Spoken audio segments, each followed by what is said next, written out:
नमस्कार मित्रांनो, हा आपला जॅकी 92 अठराचा प्लॉट होता।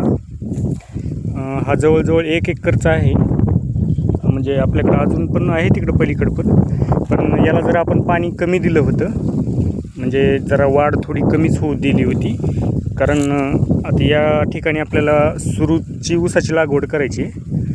मग ते सध्यापर्यंत अजून वेळ आहे, अजून 10-15 दिवसापर्यंत आपण सुरूचा ऊस लावू शकतो। पुढच्या महिन्यामध्ये टेम्परेचर जास्त वाढते, त्याच्यानंतर मग जरा ऊस मरायचं प्रमाण जरा जास्त होते। त्याच्यामुळे जरा पाणी आपण हरभऱ्याला कमी देऊन, म्हणजे कमी दिलं की हरभरं थोडं लवकर वडून येते, असं केला होता प्लॅन आपण। याला एक बेडवर टोकन पद्धतीनंच केलेलं होतं, म्हणजे आपल्याकडं सगळं बेडवरच आहे टोकन केलेलं। हा जॅकी 92चा आहे, महाबीजचं बी होतं। आणि या आता हे जे आपण म्हणजे हे जे काड पडलेलं आहे हे बरोबर बेडवरच आहे। तर हे काड असं पडलेलं आहे बघा, एकदम असं दाट काड आहे चांगलं। काही लागणसुद्धा बघा, ही अशी लागण आहे। आता नंतर खळ केल्यास तर मी सांगेन किती झाले ती।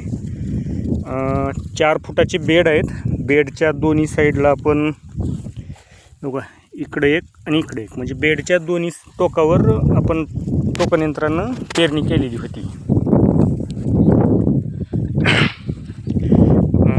या बेड करते वेळेसच याच्यामध्ये आपण खत वगैरे टाकला होता, प्रॉपर फवारण्या वगैरे सगळ्या झालेल्या आहेत। त्याच्यानंतर हे आतमध्ये जरा ज्वारीचे आपण जे धाटं दिसतात, हे असे ज्वारीचे धाटं टाकले होते, जेणेकरून हे नैसर्गिक पक्षी थांबेच होतात तयार। म्हणजे आळ्या वगैरे आपल्या चिमण्या खातात ना, त्याच्यासाठी मग त्यांना काहीतरी मध्ये थांबायला जागा लागते, म्हणून आपण ते तसं केलं होतं। विकत आणण्यापेक्षा आपलं मध्ये मुठभर ज्वारी टाकली की होऊन जाते। आणि पाणी तुम्हाला सांगतो, पहिलं पाणी दिलं होतं आपण 20-22 दिवसाला, नंतर 40व्या दिवसाला आपल्याकडे पाऊस पडलं होतं, त्याच्यामुळे आपण नंतर पाणी दिलं नाही। मग पाऊस तेवढं काही जास्ती नव्हतं पण बऱ्यापैकी होतं, मग त्याच्यामुळे थोडं आपण म्हणजे हरभरा वडून आला आणि पुन्हा शेवटी एक घाट्याच्या टायमिंगला एक पाणी दिलं होतं। आणि फवारण्या पण आपण 3 फवारण्या केल्या याला, म्हणजे 20-21 दिवसाला एक, नंतर फुल लागायच्या अगोदर एक केली होती आणि घाट्याच्या टायमिंगला एक फवारणी केली होती। त्याच्या आधी आपण बुरशीनाश आपलं काय बियालासुद्धा आपण बीज प्रक्रिया केली होती। त्याच्यामध्ये आपण जैविक बीज प्रक्रिया केली होती, ट्रायकोडर्मा विरडी हे औषध वापरलं होतं।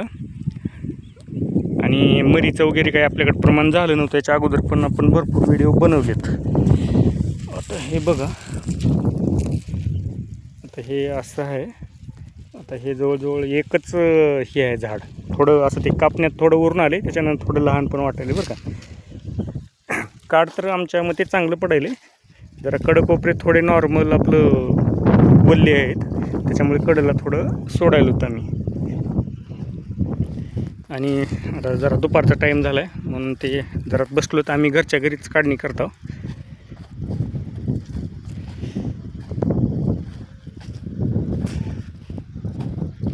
एवढं राहिले म्हणजे आज उद्या आमचं होऊन जाते। तर याच्यामध्ये काड मंत्र भरपूर पडायले बरं का मित्रांनो। आता बघू आपण किती आपले कट्टे निघतील ते, पण काड तर चांगलं पडायले बघा।